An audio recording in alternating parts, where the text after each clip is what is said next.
Gilly Bonny Online TV.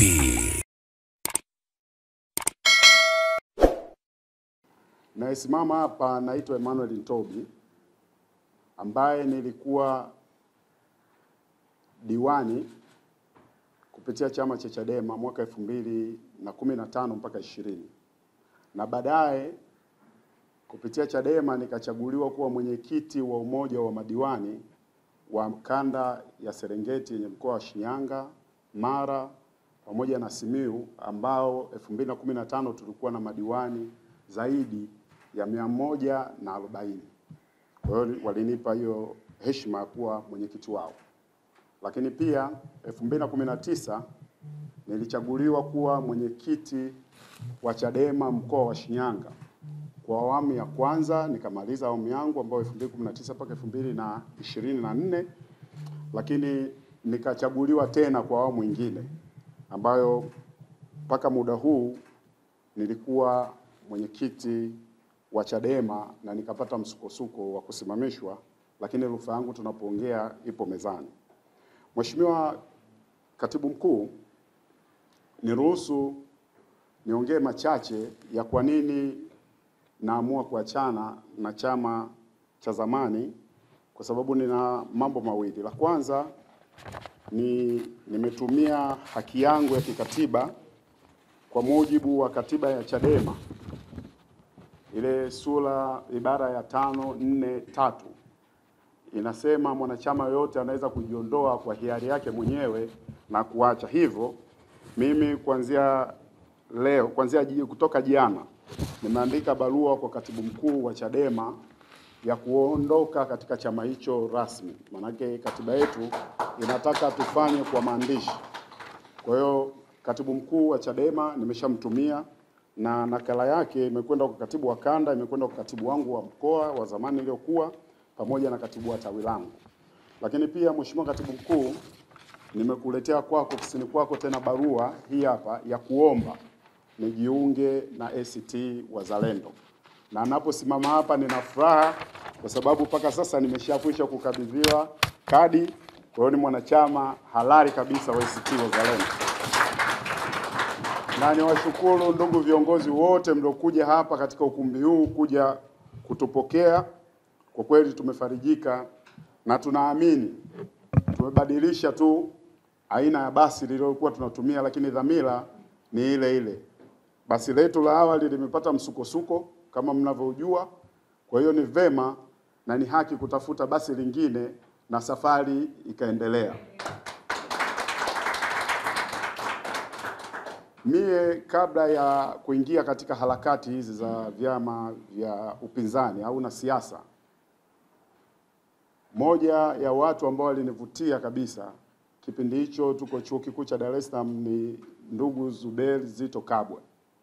Alinivutia kuanza harakati za siasa mwaka 2007 baada ya yeye mwenyewe na chama cha Chadema kuwa na ajenda za kupinga ufisadi na hasa kwenye ile sakata la Buzwagi. Mimi kama mtu wa Shinyanga nikawa naona ni kijana mbunge anatupigania mkoa wa Shinyanga, wakati kuna wabunge wa Shinyanga hawezi kupigania mkoa wa Shinyanga. Kwa ile kitu ilituvutia sana, na moja kwa moja mimi nilikuwa ni afisa mwandamizi wa benki kubwa hapa mjini Dar es Salaam, nikaacha kazi nikaenda kugombea udiwani kwa sababu nilikuwa navutiwa niende nikaongee masuala ya Shinyanga. Zito amekuwa mbele sana, mtaona rekodi zake akiongea kuhusu mgodi wa almasi wa Mwadui, akiongea kuhusu pamba, kuhusu mifugo, kuhusu Wasukuma na jamii yetu ya watu wa Shinyanga. Kwa kweli ni mtu ambaye alinivutia na kwenda kuanza kugombea. Kwa hiyo katika tafasiri yake nyingine ninasema nimevutiwa pia kuja kufanya kazi na brother ambaye ninamuelewa, ambaye ameanzisha chama kina miaka 11 na kinasonga mbele kwa kasi kubwa kuliko vyama vyovyote kwa kweli ukiangalia. Tunasema sio watu wa marketing kwamba people buy people and not people buy product. Hilo na yenyewe niliona. Tulikaa na mwenzangu Groli na baadhi ya wenzangu tuliokuwa G55, tukapitia baadhi ya katiba, tukapitia baadhi ya vyama, lakini kiukweli kwa sasa hivi ambaye aliyopo next to CCM na anaweza kuiangusha CCM ni ACT Wazalendo. Ndugu waandishi wa habari, mimi na mwenzangu dada Glory hapa tulikuwa kwenye kundi moja kama linafahamika la G55. Ile kundi la G55 tulitoa mawazo mbadala wa kushauri kile chama kwamba haitakiwi kuhususa uchaguzi. Lakini kwa bahati mbaya na hali mnavyoiona watu wameweka mpira kwa pani, tukajiuliza tutakaa na sisi tuweke mpira kwa pani wakati tulitoa mawazo mbadala vizuri. Tunapita huku na huku tukaona kuna kitu kinaitwa muhuni asusiwi cha ACT Wazalendo, kwamba tunapambana, tunashiriki, tukipambana tunapambana, tufanyeje? Naam. Kwa hiyo ni kitu ambacho kimeweza kunivutia. Hatutakiwi tuwasusie wahuni CCM ili wapite bila kupingwa, haitakiwi. Mathalani tu mkoa wa Shinyanga ni wabunge wale miaka ile kweli wapite bila kupingwa? Nadhani hata wazee wangu wa Shinyanga walitoa baraka kabisa, wakasema we endelea mbele kwa ajili ya kufuatilia. Lakini ndugu katibu mkuu na ndugu waandishi wa habari, chama cha ACT kina sura ya kitaifa. Tukubalianeni, kipo pande zote za muungano, kipo Zanzibar na kipo Tanganyika, tofauti sana na vyama vingine. Na mwenzangu tuliambiana hapa, sisi hatuwezi kwenda kufyeka poli jipya. Wacha ili poli lililojiandaa liko vizuri la ACT Wazalendo, tupande ili jahazi tuendelee na safari. Jambo la tatu ni pamoja na uchanga wa ACT Wazalendo katika vyama vya siasa, pamoja na uchanga wake wote, pamoja na kuwa kuna mabadiliko kadha wa kadha ya viongozi. Mmeanza kuwa na AKC wa kwanza, kiongozi wa chama Mheshimiwa Zito Zuberi Kabwe, na sasa mmempata Mheshimiwa Dorothy Sem. Sasa mmevuka hivyo vigezo. Wenye viti wa taifa mmekuwa nao 4, lakini mmevuka hivyo, huku mambo yanaendelea. Sisi tumejaribu kupiga kidogo hapa, mmeona mpaka tumepalanganyika. Kwa hiyo inaonekana ACT kuna ukomavu, kuna utulivu wa kisiasa, jambo ambalo limetuvutia. Kuna demokrasia ya ukweli ndani ya ACT kwa sababu watu wanabadilishana. Hata tu kwa akili ya kawaida, wakati anaondoka hayati Maalim Seif, hauwezi kudhani kama Mheshimiwa Omo angeweza kukivusha hiki chama, lakini ndio mtu unamuona yuko Simiyu, yuko wapi, anapiga kazi. Kwa kweli ongereni, na kuwa na uongozi madhubuti wa ACT umetuvutia. Lakini jambo la 4, kujitokeza kwa chama kusimamia maadili ya uwajibikaji na uwazi kwa viongozi. Tukifanya tathmini tu mnyonge mnyongeni, lakini haki yake mpeni. ACT na composition ya kuwa chama kabisa cha upinzani kwa sababu ya ile model iliyopo. Ni chama pekee ambacho kinafanya tathmini, kinaongea kuhusu uwajibikaji wa serikali kupitia ripoti ya CAG kwa miaka yote mfululizo.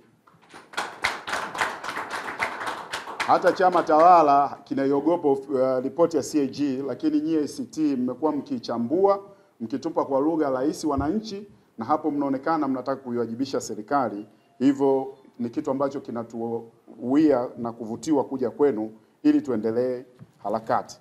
Lakini si hilo tu, mmekuwa na kitu kinaitwa baraza kivuli, ambao mna wizara zinawasemea watu kwenye sekta ya afya, kwenye sekta kila sekta mnao wasemaji wa kisekta.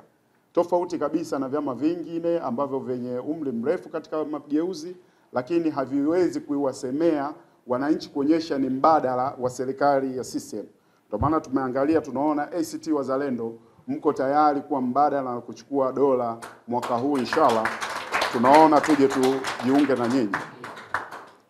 Lakini pamoja na hiyo, imani yangu na itikadi ya ACT Wazalendo ya ujamaa wa kidemokrasia na uzalendo, hili jambo ni zuri kuliko yote. Lazima taifa letu tujifunze kuwa na wazalendo wa nchi yetu, tujifunze kuwa wazalendo wa taifa letu na kesho yetu.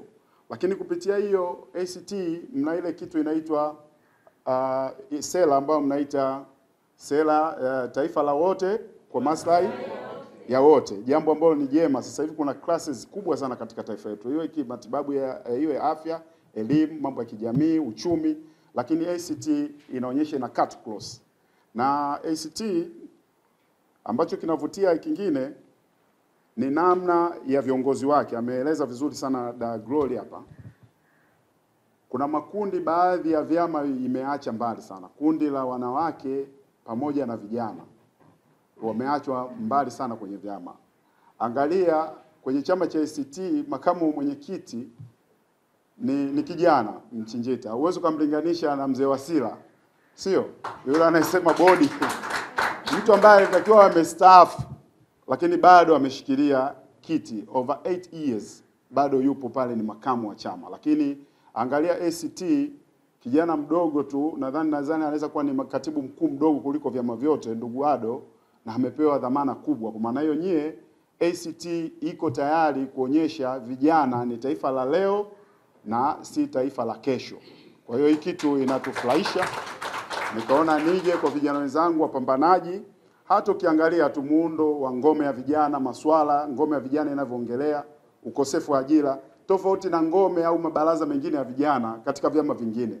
Mtakubaliana na mimi, angalieni vijana wanaongea maswala yapi vijana wa UVCCM.